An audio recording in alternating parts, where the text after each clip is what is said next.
बच्चों हमारा जो दूसरा अध्याय है विविधता एवं भेदभाव, उसकी पूरी चर्चा कर चुके हैं। यानी पूरे अध्याय को हमने कुल 3 भागों के अंतर्गत उसका अध्ययन कर लिया है, जिसमें हमने विविधताओं से संबंधित जो भिन्नताएं हैं, जो भेदभाव का रूप ले लेती हैं, वो कौन कौन सी हैं, जिसके अंतर्गत हमने जाति व्यवस्था के बारे में भी अध्ययन किया। साथ में हमने जाना कि ये जो भेदभाव है वो किस तरीके से हमारे समाज को दूषित कर रहे हैं और इनको दूर करने के लिए संविधान के द्वारा, सरकार के द्वारा कौन कौन से प्रावधान किए गए हैं। ये पूरा हमने इस अध्याय के तहत बच्चों चर्चा की है। अगर आपने ये पूरा अध्याय अच्छे इस प्रकार से नहीं पढ़ा है, नहीं देखा है बच्चों, तो आपको इसके पूर्व के जो वीडियो हैं वो अवश्य देखने चाहिए। आज का जो हमारा भाग है बच्चों, ये भाग 4, यानी कि जो इसके अंतर्गत हम देखेंगे कि इस अध्याय के जो महत्वपूर्ण प्रश्न हैं वो कौन कौन से हैं, उनको हम हल करेंगे। तो आप अपना कॉपी पेन लेकर बिल्कुल तैयार हो जाइए। एक एक प्रश्न को लिखकर अच्छे तरीके से उसको याद भी कीजिए और उसको समझिए भी और उसके साथ में लिखने का प्रयास भी कीजिए। शुरू करते हैं। पहला प्रश्न है बच्चों, हमारे समाज में भेदभाव के कौन कौन से तरीके प्रचलित हैं, यानी कि कौन कौन सी ऐसे कार्य हैं जो कि भेदभाव कहलाते हैं, उनके बारे में हमें लिखना है। तो इसके लिए जाति और धर्म के आधार पर भेदभाव होता है, लड़का और लड़की के आधार पर भेदभाव होता है, गरीबी और अमीरी के आधार पर भेदभाव होता है। ये तो कुछ कारण है बच्चों। इसके अलावा आप भी अपने अनुभव के आधार पर आप अपने तरीके से भी ये बता सकते हैं कि कौन कौन से ऐसे भेदभाव हो रहे हैं हमारे समाज में, उनकी एक जो लिस्ट है वो यहाँ पर आप लिख सकते हैं। दूसरा प्रश्न है, विकलांग शब्द को हटाकर अब किस शब्द का प्रयोग किया गया है। ये बहुत ही महत्वपूर्ण प्रश्न है। इसके लिए बच्चों है कि विकलांग शब्द को अब हटा दिया गया है और उसके लिए विशेष योग्यजन या फिर खास जरूरतों वाले बच्चे या खास जरूरतें वाले लोग जो शब्द है वो उपयोग में लिया जाता है, यानी कि विकलांग शब्द अब काम में नहीं लिया जाता है। तीसरा प्रश्न है, रूढ़िबद्ध धारणा किसे कहते हैं। ये हमने पढ़ लिया है बच्चों की रूढ़िबद्ध धारणा क्या होती है, एक बार देख लेते हैं। जब हम सभी लोगों को एक ही छवि में बांध देते हैं और उसके बारे में पक्की धारणा बना लेते हैं तो उसे रूढ़िबद्ध धारणा कहते हैं। इसके लिए आप बहुत सारे उदाहरण भी लिख सकते हैं इस परिभाषा के अलावा कि रूढ़िबद्ध धारणा के अंतर्गत कौन कौन सी चीजें आती हैं। जैसे कि कुछ जातियां होती हैं वो निम्न मानी जाती है, छूत मानी जाती हैं, ये रूढ़िबद्ध धारणा है। लड़कियां होती हैं वो कमजोर होती हैं, वो घरेलू कार्य के लिए बनी होती हैं, ये भी रूढ़िबद्ध धारणा है। लड़कियों को शिक्षा प्रदान नहीं की जानी चाहिए, ये भी रूढ़िबद्ध धारणा है। तो ऐसी धारणाओं के उदाहरण भी आप यहाँ पर लिख सकते हैं। चौथा प्रश्न है, दलित के अलावा कई अन्य समुदाय हैं जिनके साथ भेदभाव किया जाता है। क्या आप भेदभाव के कुछ अन्य उदाहरण सोच सकते हैं? ये आपको सोचकर लिखना है। मैंने कुछ सोचे हैं वो मैं यहाँ पर लिख रही हूँ। आप भी जो सोच रहे हैं, जो आपको अनुभव है, जिसको आप अपने तरीके से लिख सकते हैं, वो अगर आप उत्तर लिखेंगे तो बहुत अच्छा रहेगा। देख सकते हैं कि उत्तर क्या है भाई, दलित के अलावा कई अन्य समुदाय हैं जिनके साथ भेदभाव किया जाता है। धार्मिक अल्पसंख्यकों के साथ, यानी धर्म के आधार पर जो लोग कम हैं उनके साथ भेदभाव किया जाता है। भाषाई अल्पसंख्यकों के साथ, यानी कि जो लोग हैं जो भाषा के माध्यम से जो कम लोग हैं, यानी कि जैसे अगर हम बात करें कि बहुत सारे लोग हिंदी बोलते हैं, ठीक है, हिंदी लोग बोलते हैं।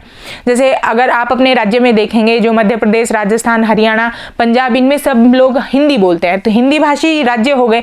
लेकिन ऐसे राज्यों में जो लोग उर्दू बोलते हैं या जो लोग हिंदी बोलते हैं, ठीक है, उनकी संख्या तो कम होगी ना, क्योंकि सभी लोग तो हिंदी बोलते हैं। तो उनकी संख्या कम होने के कारण उनको अल्पसंख्यक कहा जाता है। किस आधार पे? भाषा के आधार पे। तो ऐसे लोगों के साथ में भी भेदभाव होता है, जिसको हम कहते हैं भाषाई अल्पसंख्यकों के साथ में भेदभाव। स्त्रियों के साथ में भेदभाव, ये तो आप सभी जान रहे हो, बालिकाओं को बचपन से लेके जब तक वो बड़ी होती हैं तब तक उनके साथ में काफी तरीके के भेदभाव किए जाते हैं। शारीरिक और मानसिक रूप से कमजोर व्यक्तियों के साथ भी भेदभाव होते हैं, जिनको हम विशेष योग्यजन लोग कहते हैं, उनके साथ भेदभाव होते हैं। गरीब और आर्थिक रूप से कमजोर समुदायों के साथ में भी भेदभाव किया जाता है। तो ये हमारे समाज में बहुत सारे ऐसे वर्ग हैं जिनके साथ भेदभाव हो रहा है। प्रश्न 5 है, रूढ़िबद्ध धारणाओं एवं भेदभाव में क्या अंतर है। ये दोनों चीजें हैं, इनको हमें समझना है। जब हम सभी लोगों को एक ही छवि में बांध देते हैं, उसके बारे में पक्की धारणा बना लेते हैं, तो उसे रूढ़िबद्ध धारणा कहते हैं। जब इन रूढ़िबद्ध धारणाओं के अनुसार लोगों के साथ व्यवहार करने लगते हैं तो इसे भेदभाव कहा जाता है। यानी कि पहले रूढ़िबद्ध धारणाओं का जन्म होता है और फिर रूढ़िबद्ध धारणा से ग्रसित होकर जो व्यवहार किया जाता है वह भेदभाव का व्यवहार माना जाता है। तो ये आप उत्तर लिख सकते हैं। छठा प्रश्न है बच्चों, आपके अनुसार जिस व्यक्ति के साथ भेदभाव होता है उसे कैसा महसूस होता है। अगर मान लो ऐसा हो रहा है कि किसी व्यक्ति के साथ भेदभाव हो रहा है या हमारे साथ ही भेदभाव हो रहा है तो हमें कैसा महसूस होगा। आप अपनी भाषा में इसको लिखिए तो ज़्यादा अच्छा उत्तर लिख पाएंगे। यहाँ पर हम देख सकते हैं कि जिस व्यक्ति के साथ भेदभाव होता है उसे दुख होता है, उसे अच्छा नहीं लगता, वह अपने आप को अपमानित महसूस करता है, उसका आत्मसम्मान कमजोर हो जाता है, वह दूसरों से अपने आप को छोटा और कमजोर समझने लगता है, वह अन्य लोगों के साथ में मिलजुल कर नहीं रह पाता है और अपने आप को दूसरों से अलग समझने लगता है। यानी कि आप अगर देख सकते हो ऐसा बच्चा जिसके साथ में कक्षा में भेदभाव हो रहा है, धीरे धीरे धीरे धीरे वो बच्चा बिल्कुल अकेला हो जाएगा, वो न किसी से बात करेगा क्योंकि उसको हमेशा अपमान का डर लगा रहेगा कि कोई मेरा अपमान न कर दे, कोई मुझसे दोस्ती नहीं करता, तो वह बच्चा धीरे धीरे अकेला हो जाएगा और ये सारी चीजें उसके साथ में होने लग जाएंगी। अगर बच्चों ऐसा कोई है कि जिसके साथ में ऐसे भेदभाव हो रहा है या ऐसा बच्चा है जो इसने अपने अड़ोस पड़ोस में ऐसी घटनाएं देखी हैं तो उसका अनुभव भी आप यहाँ पर लिख सकते हो। सातवां प्रश्न है, बच्चे पैसे देने को तैयार थे फिर भी गाड़ी वालों ने उसे ले जाने से मना क्यों कर दिया। ये बच्चों जो प्रश्न है ये उस घटना का है जो बाबा साहब के साथ में घटित हुई थी 1901 में महाराष्ट्र में, जब वो अपने पिताजी के मिलने के लिए गए थे भाइयों के साथ में, तब जो घटना घटित हुई थी जो हमने आगे पढ़ी थी उससे संबंधित ये प्रश्न है। और ये प्रश्न बच्चों आप तभी कर पाएंगे जब उस घटना के बारे में आपको पता होगा। ठीक है, तो इसके लिए आपको अध्याय को बहुत अच्छे से पढ़ने की जरूरत है। तो हम देख लेते हैं बच्चों कि इसमें क्या हुआ था। बच्चे पैसे देने को तैयार थे फिर भी गाड़ीवान उन्हें ले जाने को तैयार नहीं था। क्यों? क्योंकि गाड़ीवान को पता चल गया था कि बच्चे कौन सी जाति के हैं, महार जाति के हैं, और महार जाति को महाराष्ट्र में यानी बंबई प्रांत में अछूत माना जाता था, यानी कि ये बहुत निम्न जाति मानी जाती थी और बच्चे उसी जाति के थे, इसीलिए गाड़ीवानों ने उन्हें गाड़ी प्रदान नहीं की। आठवां प्रश्न है उसी से जुड़ा हुआ, उसी घटनाक्रम से जुड़ा हुआ है। स्टेशन पर लोगों ने डॉक्टर अंबेडकर और उनके भाइयों के साथ में कैसा भेदभाव किया। बिल्कुल वही घटना से जुड़ा हुआ प्रश्न है। स्टेशन पे जब स्टेशन मास्टर को डॉक्टर अंबेडकर और उसके भाइयों की जाति के विषय में मालूम हुआ तो स्टेशन मास्टर का व्यवहार ही बदल गया। गाड़ी वालों ने भी दुगना पैसा देने पर भी जाने से इनकार कर दिया। इस प्रकार स्टेशन पर उनके साथ में व्यवहार अच्छा नहीं हुआ, उनके साथ में जाति के आधार पर भेदभाव किया गया। प्रश्न 9 है, महार होने का पता चलने पर स्टेशन मास्टर की जो प्रतिक्रिया हुई थी उसे देखकर बचपन में अंबेडकर को कैसा लगा होगा, अपने शब्दों में वर्णन कीजिए। यानी कि जब अंबेडकर के साथ में ऐसा गलत हुआ तो उन्हें कैसा महसूस हुआ होगा। तो इसके लिए है, अंबेडकर के साथ में यह घटना उनके बचपन में घटी थी, इसलिए उस समय इस घटना का कारण उनकी समझ में नहीं आया, परंतु बहुत धीरे धीरे उन्हें जब वह बड़े हुए होंगे तो यह घटना उनको इस घटना से उनको दुख मिला होगा, यानी कि उनको बहुत बुरा लगा होगा। प्रश्न 10 है, उन तरीकों पर चर्चा कीजिए जिनके द्वारा खास जरूरत वाले लोगों के साथ भेदभाव किया जा सकता है। खास जरूरतों वाले यानी कि जो बच्चे शारीरिक और मानसिक रूप से जो विकृत होते हैं वो बच्चे कहलाते हैं। उनके साथ में क्या क्या व्यवहार गलत होता है भाई। ऐसे व्यक्ति को अपने साथ खाना न खिलाना ये गलत व्यवहार है। ऐसे व्यक्ति से बात न करना ये भी गलत है। ऐसे व्यक्ति को अपने पास न बैठाना, ऐसे व्यक्ति के परिवार से अलग रखना, ऐसे व्यक्ति से अपमानजनक भाषा में बात करना, ऐसे व्यक्ति को के अधिकारों से वंचित रखना, ये सारे जो तरीके हैं ये अपमानजनक हैं, भेदभावजनक हैं, जो कि विशेष योग्यजन बच्चों के साथ किए जाते हैं। प्रश्न 11 है, आपकी राय में क्या खास जरूरतें वाले बच्चों को सामान्य स्कूल में पढ़ाना चाहिए या उनके अलग स्कूल होने चाहिए। इसके जवाब के पक्ष में तर्क दीजिए। खास जरूरत वाले बच्चों के लिए अलग से स्कूल होने चाहिए क्योंकि सामान्य स्कूलों में उनकी जरूरतों के अनुसार सुविधाएं नहीं होती है, नहीं इस प्रकार के बच्चों को पढ़ाने तथा उनकी भावनाओं को समझने वाले विशेष रूप से प्रशिक्षित अध्यापक होते हैं। इसलिए इस प्रकार के बच्चों को सामान्य स्कूल की बजाय विशेष स्कूल में पढ़ने के लिए भेजना चाहिए। फिर सरकार को सामान्य स्कूलों में खास जरूरतों वाले बच्चों के अनुसार सुविधाएं विकसित करनी चाहिए, यानी कि उनके लिए विशेष स्कूल भी खोलने चाहिए। लेकिन अगर सरकारी विद्यालय है या कोई पास में कोई विद्यालय है तो उसमें उन बच्चों के अनुसार सुविधाएं प्रदान की जानी चाहिए। प्रश्न 12 है, लड़कियां माँ बाप के लिए बोझ हैं, यह रूढ़िबद्ध धारणा है। एक लड़की के जीवन को किस तरीके से प्रभावित करती है, इसके अलग अलग 5 प्रभावों का उल्लेख कीजिए।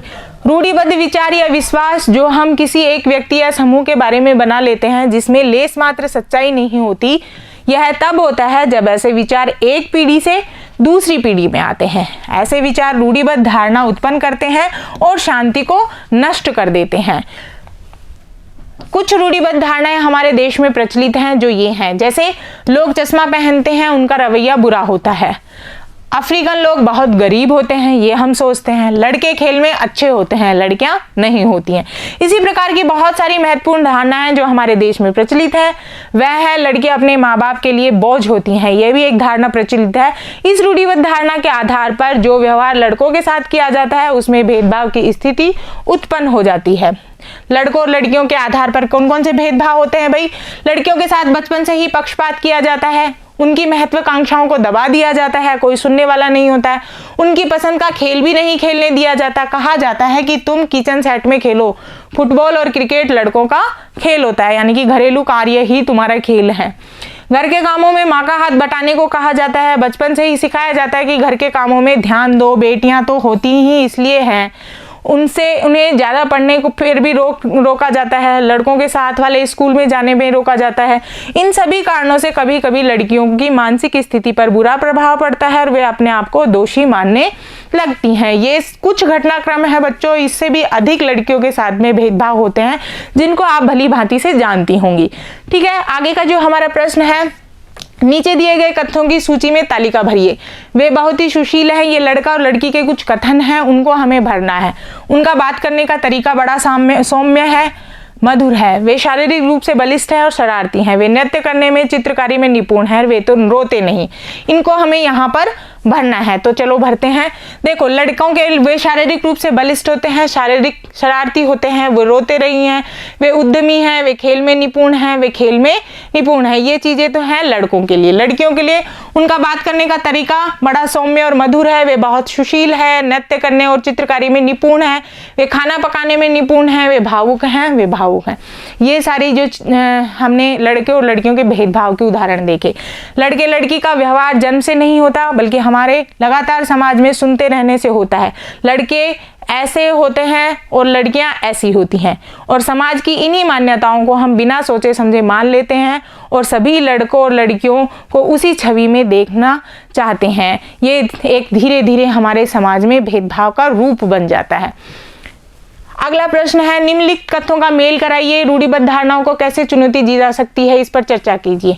दो डॉक्टर खाना खाने बैठे थे और उनमें से एक मोबाइल पर फोन करता है, तो इसको मिलाना है बच्चों हमें। जिस बच्चे ने चित्रकारी प्रतियोगिता जीती वह मंच पर गया, क्या है? संसार के सबसे तेज धावकों में से एक, वह बहुत अमीर थी लेकिन उसका। अब इसको मिलाना है। दो डॉक्टर खाना खाने बैठे और उसमें से एक मोबाइल पर करके, क्या करके भाई? अपनी बेटी से बात करके। ये देखो यहाँ पर आएगा, जिस बच्चे ने चित्रकारी प्रतियोगिता जीती वह मंच पर पुरस्कार लेने के लिए पहियों वाली कुर्सी पर गया, ये इससे मिलेगा। ख को 4 से मिलाना है, क को 3 से मिलाना है। संसार के सबसे तेज धावकों में से एक जो क्या है? दमा का पुराना मरीज है, यानी कि ग को 1 से मिलाना है। ये भेदभाव के अलग अलग रूप है। वह बहुत अमीर नहीं थी लेकिन उसका एक अंतरिक्ष यात्री बनने का सपना अंततः पूरा हुआ, इसको घ को 2 से मिलाना है। ये बच्चों मिलान हो गया। और अंत में 15 प्रश्न है। कई बार लोग अपनी उपस्थिति में भी पूर्वाग्रह से भरा आचरण करते हैं, ऐसे में अक्सर हमें कोई विरोध करने की स्थिति में नहीं रहते क्योंकि मुंह पर तुरंत कुछ कहना मुश्किल जान पड़ता है। अपनी कक्षा के 2 समूहों में बांटिए और प्रत्येक समूह इस पर चर्चा करेगी यह परिस्थितियों में क्या करेंगे। जैसे गरीब होने के कारण एक सहपाठी को आपका दोस्त चिढ़ा रहा है, आप अपने परिवार के साथ टीवी देख रहे हैं और उसमें से कोई सदस्य किसी खास धार्मिक समुदाय पर पूर्वाग्रहग्रस्त टिप्पणी कर रहा है। ये हमारे घर में होता है। आपकी कक्षा में बच्चे एक लड़की के साथ मिलकर खाना खाने से इनकार कर देते हैं क्योंकि वे सोचते हैं कि वे गंदी है। कुछ लड़कियों के लिए कहा जाता है कि ये लड़कियां गंदी हैं। किसी समुदाय के खास उच्चारण का मजाक उड़ाते हुए कोई आपको चुटकुला सुनाता है, ये भी बहुत किया जाता है। लड़के लड़कियों पर टिप्पणी कर रहे हैं कि लड़कियां उनकी तरह नहीं खेल सकती। उपर्युक्त परिस्थितियों में विभिन्न समूह में कैसा बर्ताव करने की बात की गई है, इस पर कक्षा में चर्चा कीजिए। साथ ही उन मुद्दों को उठाते समय कक्षा में कौन कौन सी समस्याएं आ सकती है, इस पर भी बातचीत कीजिए। बच्चों, ये जो पूरा प्रश्न है ये आपके खुद के व्यवहार पर निर्भर करता है कि यानी आप क्या सोचते हैं वो इस प्रश्न का उत्तर है। जितने भी यहाँ पर घटनाक्रम बताए गए हैं वो सभी स्थितियां पूर्वाग्रह से की स्थितियां हैं जो कि हमारे व्यवहार पर विपरीत प्रभाव पड़ सकती है। तो इस पर आप चर्चा कीजिए और अपने अनुभवों को इस उत्तर के तहत लिखने का प्रयास कीजिए। इस प्रकार से बच्चों हमने पूरी जो अध्याय था उससे संबंधित 15 मुख्य जो प्रश्न थे उनका यहाँ पर जिक्र किया और उनके उत्तरों को लिखने का भी प्रयास किया। ये जो भी उत्तर हैं बच्चों ये मार्गदर्शन के लिए दिए गए हैं। इन उत्तरों को आप अपने अनुभव के आधार पर अपने तरीके से अगर लिखने का प्रयास करेंगे तो और भी अच्छे तरीके से आप लिख सकते हैं। ठीक है बच्चों, तो अच्छे तरीके से इनका अभ्यास कीजिए लिखकर और अपने उत्तरों को और अच्छे प्रकार से बनाने का प्रयास कीजिए। ठीक है बच्चों, तब तक के लिए बने रहिए। आपका बहुत बहुत धन्यवाद।